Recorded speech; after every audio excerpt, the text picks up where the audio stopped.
Hello friends, तो यहाँ पर हम फिर से आपके लिए पेपर थर्ड का नेक्स्ट पार्ट मतलब पार्ट फोर्थ लेकर आए हैं। और इससे पहले 3 वीडियो आपने नहीं देखे हैं तो ज़रूर देखिए। प्लेलिस्ट में जाकर सबसे आसान तरीका है, सारे वीडियो वहाँ पर उपलब्ध हैं। तो चलेंगे बढ़ेंगे नेक्स्ट क्वेश्चन पर बिना टाइम वेस्ट किए। राज्य सरकार को परामर्श एवं वित्तीय सहायता। अब इसका टॉपिक अगर देखेंगे तो आप अभी डिस्क्रिप्टिव में आपको क्लियर टॉपिक दिख जाएगा कौन से टॉपिक से हमने क्वेश्चन लिए हैं। तो यहाँ पर राज्य सरकार, ठीक है, जो केंद्र सरकार राज्य सरकार की भूमिका है इस टॉपिक में हमने लिया है। तो राज्य सरकार को परामर्श एवं वित्तीय सहायता कौन प्रदान करता है? तो राज्य सरकार को परामर्श और वित्तीय सहायता, यहाँ पर थोड़ा सा लिखने में कंफ्यूजन हो गया, यहाँ पर केंद्र सरकार होगा, ठीक है। तो इसको जो है जब आप PDF मिले इसको करेक्ट कर लीजिएगा, क्या होगा? केंद्र सरकार द्वारा सहायता मिलती है। तो यहाँ पर देखिए सहायता मिलने की बात हो रही है, ना कि पूरी तरीके से डिपेंड होना, ठीक है। सहायता किससे मिलती है? केंद्र सरकार से मिलती है। नेक्स्ट क्वेश्चन है, भारत सरकार ने केंद्रीय विद्यालय खोलने की योजना को किस आयोग की सिफारिश पर किया? मतलब जो भारत सरकार ने केंद्रीय विद्यालय खोलने की जो योजना थी किस आयोग की सिफारिश पर? पहले भाई केंद्रीय विद्यालय तो थे नहीं, तो जब द्वितीय वेतन आयोग लागू हुआ तब उसी में सिफारिश की गई कि भारत में केंद्रीय विद्यालय सेंट्रल जो स्कूल है वो खोले जाएं। नेक्स्ट है, केंद्रीय विद्यालयों का संचालन, ये कटा हुआ है। केंद्रीय विद्यालय को संचालन किस संस्था द्वारा किया जाता है? तो केंद्रीय विद्यालय संगठन द्वारा किया जाता है। या फिर क्वेश्चन बना सकते हैं कि केंद्रीय विद्यालय संगठन निम्न में से कौन से विद्यालयों का संचालन करता है? तो उसमें राज्य स्तर के विद्यालय, केंद्रीय विद्यालय, नवोदय विद्यालय, मतलब ऐसे क्वेश्चन भी बनाए जा सकते हैं। नेक्स्ट, केंद्रीय माध्यमिक शिक्षा बोर्ड की स्थापना कब की गई? माध्यमिक शिक्षा बोर्ड जुलाई सन 1952 में इसकी स्थापना हुई। नवोदय विद्यालय के संचालन हेतु किस समिति की स्थापना की गई? नवोदय विद्यालय के संचालन के लिए नवोदय विद्यालय समिति की स्थापना करी गई। नेक्स्ट है, राष्ट्रीय शैक्षिक अनुसंधान प्रशिक्षण परिषद की स्थापना, जिसे NCERT कहते हैं ना। नेशनल काउंसिल, क्या होगा? National council for educational research training, है ना। तो इसकी स्थापना कब की गई? सन 1961 में। इंपॉर्टेंट रहेगा क्वेश्चन, और इसकी फुल फॉर्म भी। नेक्स्ट है, पहला खुला विद्यालय, जिसे मुक्त विद्यालय कहते हैं, ओपन यूनिवर्सिटीज़ कहते हैं, कहाँ खोला गया था? तो ये दिल्ली में खोला गया था पहला मुक्त विश्वविद्यालय। राष्ट्रीय मुक्त विद्यालय में शिक्षा दी जाती है। देखिए, एक औपचारिक होती है, एक अनौपचारिक होती है। तो ठीक है, तो जो लोग जैसे गरीब तबके के लोग होते हैं, गरीब तबके के लोग, या फिर जो मतलब रेगुलर स्कूल या विद्यालय जाने में असमर्थ होते हैं, तो उनके लिए जो शिक्षा दी जाती है, सरकार ने व्यवस्था की अनौपचारिक शिक्षा, कि इसका एक टाइम फिक्स ना होकर जो क्लासें होंगी, है ना, तो बिना टाइम मतलब जो पाठ्यक्रम निश्चित होता है लेकिन टाइम निश्चित नहीं होता है। तो ये याद रखिएगा, औपचारिक शिक्षा कौन सी होती है, अनौपचारिक कौन सी होती है। नेक्स्ट है, राज्य का असंवैधानिक अध्यक्ष कौन होता है? राज्यपाल। नेक्स्ट है, शिक्षा विभाग के अधिकारी कितने? 3 स्तरों में कार्य करते हैं। तो यहाँ पर इसी लाइन में हमने लिख दिया है 3 स्तरों पर। वो 3 स्तरों के नाम हमने बताए हैं, निदेशालय स्तर, क्षेत्रीय स्तर या जिला स्तर। भाई शिक्षा विभाग के जो अधिकारी होते हैं ना, एक जिला स्तर होता है, एक ब्लॉक, और एक निदेशालय होता है, ठीक है। नेक्स्ट है, जिला स्तर पर शिक्षा का अधिकारी कौन होता है? तो हर स्तर पर एक शिक्षा का अधिकारी होता है, ठीक है। तो जिला विद्यालय अधिकारी या जिला शिक्षा अधिकारी जिला स्तर पर होता है। नेक्स्ट क्वेश्चन नंबर 60 है, राज्य स्तर पर शिक्षा मंत्रालय का प्रमुख अधिकारी कौन होता है? राज्य का शिक्षा मंत्री होता है। अगर केंद्र की बात करें तो केंद्र शिक्षा मंत्री, जो कि कौन बने हैं हाल ही में? धर्मेंद्र प्रधान जी हमारे शिक्षा मंत्री बने हुए हैं। शिक्षा निदेशालय का सबसे बड़ा अधिकारी कौन होता है? शिक्षा निदेशक होता है। और शिक्षा मंत्री का विशेषज्ञ परामर्श शिक्षा निदेशक होता है, ठीक है, जो विशेष रूप से परामर्श देने का कार्य करता है। विश्वविद्यालय अनुदान आयोग की स्थापना कब की गई? तो विश्वविद्यालय अनुदान आयोग की स्थापना 1953 में करी गई। नेक्स्ट, राज्यों ने किस शिक्षा का उत्तरदायित्व स्थानीय निकायों को सौंपा है?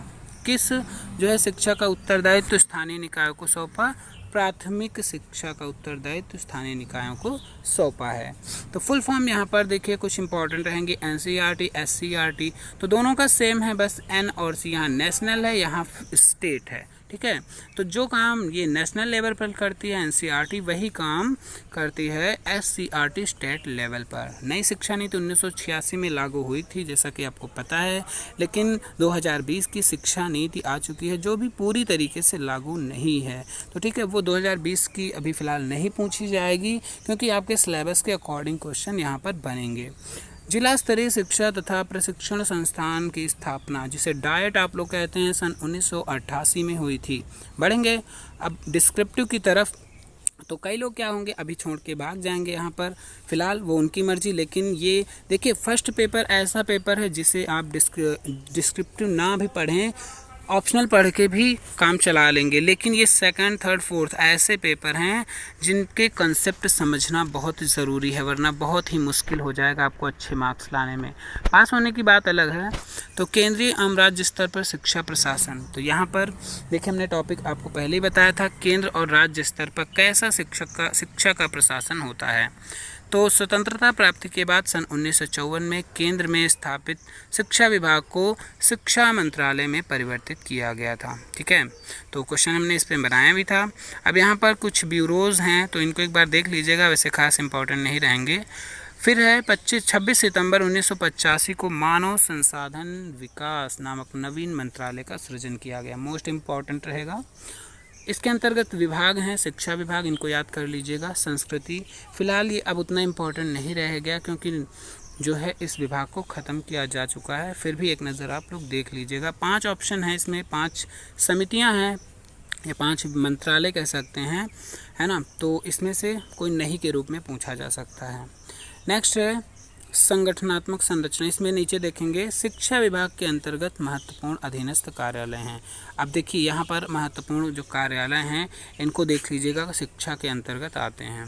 ठीक है, और स्वायत्त संगठन संबंधित नीचे दिए गए हैं, ये कुछ अंडरलाइन किए हमने, इनको आप पढ़ लीजिएगा। शैक्षिक अनुसंधान, है ना, जो भी काम। फिर भाषाओं की प्रोन्नति के क्षेत्र में महत्वपूर्ण संगठन, जैसे केंद्रीय हिंदी संस्थान जो आगरा है, मतलब ये पूछा जा सकता है केंद्रीय संस्कृत संस्थान कहाँ है, नई दिल्ली, है ना। केंद्रीय हिंदी संस्थान आगरा, ये यहाँ थोड़ा सा याद करके देख लीजिएगा। डॉक्टर अंबेडकर यूनिवर्सिटी लखनऊ में है ना। और राष्ट्रीय संस्कृत संस्थान भी नई दिल्ली में है। केंद्रीय संस्कृत, राष्ट्रीय संस्कृत दोनों यहाँ पर यह संस्थान संस्कृत की प्रोन्नति, विकास और अनुसंधान में लगा हुआ है। तो इतना आपको पता है, नाम से संस्कृत संस्थान है तो जाहिर सी बात है संस्कृत की प्रोन्नति के लिए ही लगा होगा।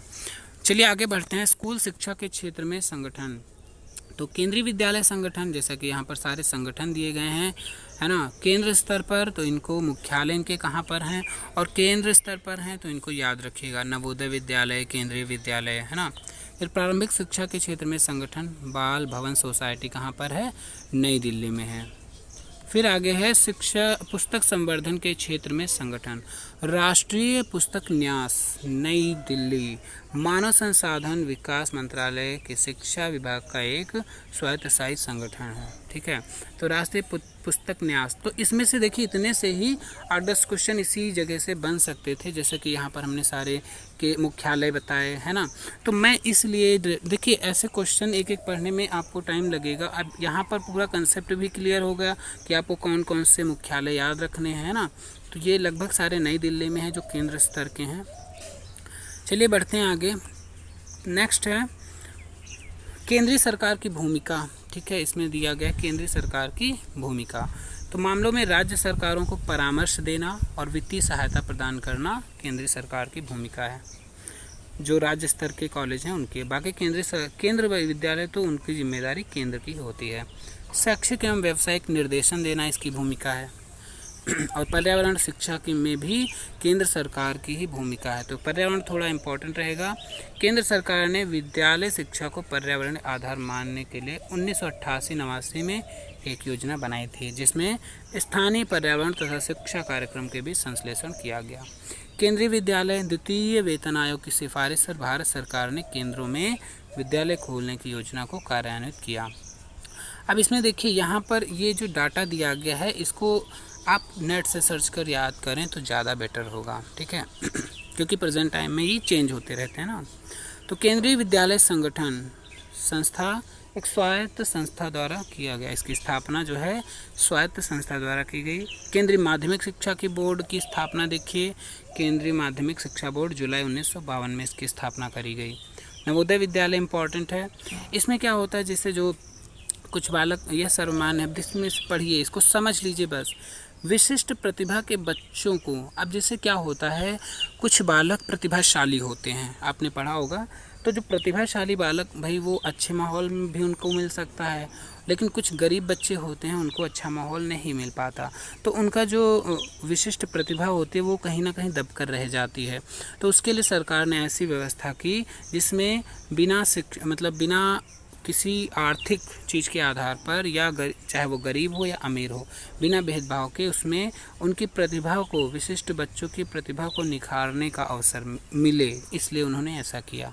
तो क्या किया उन्होंने, विशिष्ट प्रतिभा के बच्चों को तेज़ी से प्रगति के अवसर उपलब्ध कराए जाने चाहिए। और इसी दृष्टिकोण से राष्ट्रीय शिक्षा नीति, देखिए शिक्षा नीति, जो राष्ट्रीय शिक्षा नीति 1986 की व्यवस्था की गई, और देश में विभिन्न भागों में निश्चित आधार पर ऐसे विद्यालय स्थापित किए गए। जी, किन की बात हो रही, नवोदय विद्यालय की। अब इतना तो सुना ही होगा नवोदय विद्यालय में कैसे एडमिशन होते हैं, क्योंकि वहाँ का एडमिशन लेने उन्हीं बच्चों का हो पाता है जो काफ़ी प्रतिभाशाली होते हैं। तो ऐसे सह शिक्षा आवासीय विद्यालय स्थापित किया जाए। तो यहाँ पर देखिए नवोदय विद्यालय का नाम दिया गया ऐसे विद्यालयों को, और बाद में विद्यालय के प्रमुख उद्देश्य क्या हैं, इनके उद्देश्य याद रखना इम्पॉर्टेंट है। प्रतिभावान बच्चों, ये सारे देखिए उद्देश्य पढ़ लीजिएगा। जो प्रतिभावान बच्चे हैं उनकी पारिवारिक, सामाजिक, आर्थिक स्थिति के भेदभाव के बिना उनका सर्वांगीण विकास करने के लिए आधुनिकतम तकनीकी सुविधाओं सहित श्रेष्ठ स्तर की आधुनिक शिक्षा उपलब्ध कराना। तो नवोदय विद्यालय क्या होते हैं भाई, वहाँ पर तकनीकी चीज़ें काफ़ी उपलब्ध होती हैं ताकि उनका श्रेष्ठ स्तर पर शिक्षा मिल सके और उनका विकास अच्छे से हो सके। त्रिभाषाई फार्मूले के अनुसार 3 भाषाओं की उचित योग्यता। अब त्रिभाषा फार्मूला आपने पढ़ा होगा, है ना, एक स्थानीय भाषा मतलब मातृभाषा, और एक कोई विदेशी भाषा हो सकती है, या एक इंग्लिश जो कि हमारे भारत लेवल पर चलती है ना। तो अनुभव और सुविधाओं के आधार पर शिक्षा में सुधार के लिए केंद्र के रूप में कार्य करना। नवोदय विद्यालयों के संचालन है तो समिति कौन सी, ये गठित की गई है, नवोदय विद्यालय समिति। अब देखिए यहाँ पर राष्ट्रीय शैक्षिक अनुसंधान परिषद, national council for educational research training, है ना। तो यहाँ पर इसकी फुल फॉर्म इम्पॉर्टेंट रहेगी, राष्ट्रीय शैक्षिक अनुसंधान। इसकी स्थापना की बात करें, है ना, 1961 में स्कूली शिक्षा तथा शिक्षक प्रशिक्षण में गुणात्मक सुधार लाने के लिए की गई थी। ठीक है, तो इतना याद रखिए। अब इसमें क्या है, ये सब चीज़ें तो कॉमन रहेंगी। और राष्ट्रीय मुक्त विश्वविद्यालय 1979 में केंद्रीय माध्यमिक शिक्षा बोर्ड दिल्ली द्वारा अपनी तरह का खुला विद्यालय दिल्ली में पहली बार खोला गया था। राष्ट्रीय खुला विद्यालय शिक्षा के माध्यम में लाखों लोगों के वैकल्पिक खुली शिक्षा व्यवस्था करता है। इसमें क्या होता है, ग्रामीण, शहरी क्षेत्र, गरीब लोग, महिलाएं, अनुसूचित जाति जनजाति के लोग, वयस्क तथा स्कूलों से छूट चुके लोग शामिल हैं, क्योंकि वो अपनी पढ़ाई घर पर रहकर भी जारी कर सकते हैं। मतलब जो औपचारिक विद्यालय व्यवस्था से जुड़ने में असमर्थ हैं उन्हीं के लिए व्यवस्था की गई। राष्ट्रीय मुक्त विश्वविद्यालय पूरे, अब यहाँ पर संख्या दी गई है ना, तो इसको जो है आप प्रेजेंट टाइम के अकॉर्डिंग याद करेंगे। राज्य स्तर पर शैक्षिक प्रशासन की विवेचना करनी है। अभी केंद्र स्तर पर हमने पढ़ी, अब राज्य स्तर पर ज़्यादा उतना बड़ा स्कोप नहीं है। तो यहाँ राज्यपाल के बारे में थोड़ा सा दिया गया है, संवैधानिक अध्यक्ष होता है। वहाँ पर जब क्वेश्चन मैंने लिखा था ऊपर, जब आपको बताया था वहाँ आ लग गया था, असंवैधानिक। ठीक है, तो वो कट कर दीजिएगा। थोड़ा सा इतनी जल्दबाजी में पढ़ के करना पड़ता है ना, तो थोड़ा सा मतलब वो हो जाता है, गलतियाँ होने के चांसेस रहते हैं। समझ गए होंगे ना आप लोग। तो राज्य स्तर का संवैधानिक अध्यक्ष होता है और शासन कार्यों में परामर्श देने के लिए राज्य में एक मंत्रिपरिषद होती है। फिलहाल ये उतना इम्पोर्टेंट नहीं है क्योंकि पॉलिटिक्स से रिलेटेड है, लेकिन शिक्षा में उसका क्या योगदान है यहाँ पर उसकी बात करी जा रही है। मंत्रिपरिषद का अध्यक्ष जो होता है मुख्यमंत्री होता है, और मंत्रिपरिषद के मंत्रियों का एक शिक्षा मंत्री भी। अब शिक्षा मंत्री राज्य स्तर पर हमने बताया था, केंद्र स्तर पर बताया था, है ना। और विभाग के अधिकारियों को 3 स्तरों में कार्य करने के लिए रखा जाता है। 3 स्तर होते हैं। कौन से होते हैं? निदेशालय, क्षेत्रीय और जिला स्तर। यहाँ पर एक चार्ट दिया गया है, इसको आप देख लीजिएगा कौन सा अधिकारी किस लेवल पर होता है। ठीक है, तो यहाँ पर थोड़ा जिला वाला ज़्यादा इम्पोर्टेंट रहेगा, है ना, ब्लॉक भी हो सकता है, और केंद्र पर तो आपको पता ही है। बाकी शिक्षा सचिव थोड़ा इम्पोर्टेंट रहेगा। तो चलिए बढ़ेंगे आगे। शिक्षा मंत्रालय, राज्य स्तर पर शिक्षा मंत्रालय का प्रमुख अधिकारी शिक्षा मंत्री, जो राज्य शिक्षा मंत्री वो होता है। ठीक है, वह शिक्षा की नीति का निर्धारण और उसको क्रियान्वित भी करता है। परंतु शिक्षा मंत्री संपूर्ण शिक्षा के लिए उत्तरदायी नहीं, याद रखिएगा। पूरी शिक्षा व्यवस्था शिक्षा मंत्री के द्वारा नहीं देखी जाती है। कुछ ऐसे विभाग एवं मंत्रालय हैं जो अपने विशेष क्षेत्रों की शिक्षा के लिए उत्तरदायी हैं, है ना, जैसे कि इंजीनियरिंग है, एग्रीकल्चर है, वाणिज्य उद्योग है। ये सब जरूरी नहीं है शिक्षा मंत्री देखे, ये इंजीनियरिंग वगैरह ये इससे मतलब अलग होते हैं। ठीक है, तो इसीलिए कहा गया है शिक्षा मंत्री संपूर्ण शिक्षा के लिए उत्तरदायी नहीं होता। और इस संबंध में कोठारी कमीशन का सुझाव क्या था कि प्रत्येक राज्य में एक शिक्षा परिषद की स्थापना की जाए और उसका चेयरमैन कौन हो? शिक्षा मंत्री हो। फिर शिक्षा मंत्री के कार्य यहाँ पर दिए गए हैं। शिक्षा नीति का निर्धारण करना, है ना, तो पूछा जा सकता है शिक्षा मंत्री के कार्य निम्नलिखित में से हैं। तो अगर तीनों होंगे उपयुक्त तो सभी ऑप्शन दिया जा सकता है, या पूछा जा सकता है शिक्षा मंत्री के कौन से कार्य नहीं हैं। ठीक है, तो शिक्षा नीति का निर्धारण, राज्य की शिक्षा पद्धति के लिए नेतृत्व प्रदान करना है। और भी यहाँ पर दिए गए हैं, इनको पढ़ लीजिएगा। निजी प्रबंधकों तथा स्थानीय संस्थाओं को स्कूलों के संचालन करना, है ना, शैक्षिक समस्याओं के समाधान के लिए अनुसंधान कार्यों को प्रोत्साहन, क्रियाओं में सामंजस्य स्थापित करना, कार्यक्रम के परिणाम जांच करना, ये सब इसके अंतर्गत आता है। अब शिक्षा सचिवालय थोड़ा इम्पोर्टेंट है। सचिवालय का अध्यक्ष कौन होता है? शिक्षा सचिव होता है। तो इसके बारे में थोड़ा सा ध्यान रखिएगा। शिक्षा सचिवालय, ठीक है। शिक्षा निदेशालय यह एक कार्यपालक संस्था होती है। फिर आगे बढ़ेंगे यहाँ पर थोड़ा सा स्पीड से। शिक्षा निदेशालय का सबसे बड़ा अधिकारी कौन होता है? शिक्षा निदेशक होता है। और शिक्षा संबंधी में शिक्षा मंत्री का विशेष परामर्शदाता भी होता है, मतलब शिक्षा मंत्री को परामर्श देने का काम शिक्षा निदेशक करता है। और वह शिक्षा के क्षेत्र में सर्वोच्च कार्यपालिका और संपूर्ण राज्य की शिक्षा के प्रशासन के लिए भी उत्तरदायी होता है। ठीक है, निदेशक। क्षेत्रीय या सर्किल स्तर, तो यहाँ पर जिला स्तर, ब्लॉक स्तर पर शिक्षा आपने देखी होगी ना। जिला स्तर पर ये जिला प्रशासन में यह स्तर सबसे महत्वपूर्ण है। जिले के स्तर की बात करें अगर हम, तो जिला स्तर पर शिक्षा का प्रमुख अधिकारी जिला विधायक, निरीक्षक या जिला अधिकारी होता है। ये आपको कॉमन बात है ना। ब्लॉक स्तर पर क्या होता है? कुछ राज्यों में क्या होता है, ब्लॉक शिक्षा अधिकारी का कार्य उप विद्यालय निरीक्षक द्वारा किया जाता है, परंतु इन अधिकारियों को जिला स्तर से संबंधित करके उन्हें प्राइमरी विद्यालयों के निरीक्षण का कार्य सौंपा जाता है। प्राइमरी विद्यालय के कार्य, ठीक है। साथ ही ये अधिकारी प्राथमिक शिक्षा को अनिवार्य एवं निःशुल्क बनाने में के लिए भी कार्य करते हैं। तो स्थानीय स्तर पर शिक्षा का भार किन निकायों पर है? तो यहाँ पर देखिए स्थानीय संस्थाएं अगर यहाँ पर देखी जाएं तो नगर पालिका के स्तर पर यहाँ पर 2 भागों में बांटा गया है। और जिला स्तर बोर्ड उसके अंतर्गत परिषद की शिक्षा समिति, ब्लॉक पंचायत समिति, ग्राम, मतलब ये ग्राम पंचायतों से रिलेटेड है जो इस साइड में दिया गया है। और ये आपका नगर पंचायतों से संबंधित है। नगर पालिका तथा शिक्षा, इसको 2 भागों में बांटा गया, ऊपर दिया गया, चार्ट को समझ लीजिएगा। जिला परिषद और जिला बोर्ड शिक्षा, तो इसको पढ़ लीजिएगा अच्छे से, ठीक है। तो यहाँ पर थोड़ा विश्वविद्यालय अनुदान आयोग की स्थापना के बारे में हम बता चुके हैं, है ना, कब हुई थी इसकी और किस आयोग के द्वारा हुई थी। इसके पॉइंट उतना इम्पोर्टेंट देख ले एक नज़र, इसको अगर टाइम है तो देख लीजिए ज़रूर, ठीक है। स्थानीय निकायों के कार्य क्षेत्र को स्पष्ट करना है। जो स्थानीय निकाय के कार्य क्षेत्र क्या हैं? तो प्राथमिक शिक्षा, देखिए प्राथमिक शिक्षा का उत्तरदायित्व तो स्थानीय निकायों को सौंपा गया है, परंतु उनको सीमित अधिकार प्रदान किए हैं। राज्य सरकार ने निरीक्षण, शिक्षकों का प्रशिक्षण, पाठ्य निर्धारण, मतलब इसके क्या हैं, कार्य हैं, ठीक है। और वित्तीय व्यवस्था का अपना नियंत्रण रखना, ये सब उसके क्या हैं, कार्यों के अंतर्गत आता है, क्षेत्र के अंतर्गत आता है। शिक्षकों की नियुक्ति करना, सेवाएं, दशाएँ, अन्य कर्मचारी को मतलब देना, या फिर पाठ्य पुस्तकों की बात हो, विद्यालय दिवस की छुट्टियां, तो ये देखिए इसको छुट्टियां जो होती हैं ये सरकार, राज्य सरकार ने केवल ये निर्धारित करेंगे कि कितने दिन विद्यालय खुलेगा, ठीक है। और जो छुट्टियों का निर्धारण का अधिकार स्थानीय निकायों को होता है। ठीक है, स्थानीय निकायों को छुट्टियों का अधिकार होता है। फिर राज्य शैक्षिक अनुसंधान, देखिए SCERT आ गया, इंपॉर्टेंट रहेगा SCERT, है ना। तो क्या है, राज्य शैक्षिक अनुसंधान और प्रशिक्षण परिषद ने जो कार्य राष्ट्रीय स्तर पर होता है वही स्तर यहाँ पर SCERT द्वारा किया जाता है। ठीक है, पूरा शिक्षा की व्यवस्था यहाँ पर देखिए, राज्य स्तर पर शिक्षा में अनुसंधान तथा कार्यकर्ताओं के प्रशिक्षण है तो प्रत्येक प्रदेश शासित क्षेत्र में NCERT की स्थापना की गई। मतलब यहाँ पर NCERT और SCERT का डिफरेंस थोड़ा सा बताया गया है। जिला स्तर पर जिसे डाइट कहते हैं, इसे लास्ट क्वेश्चन है हमारे हिसाब से, इसको समझ लीजिए।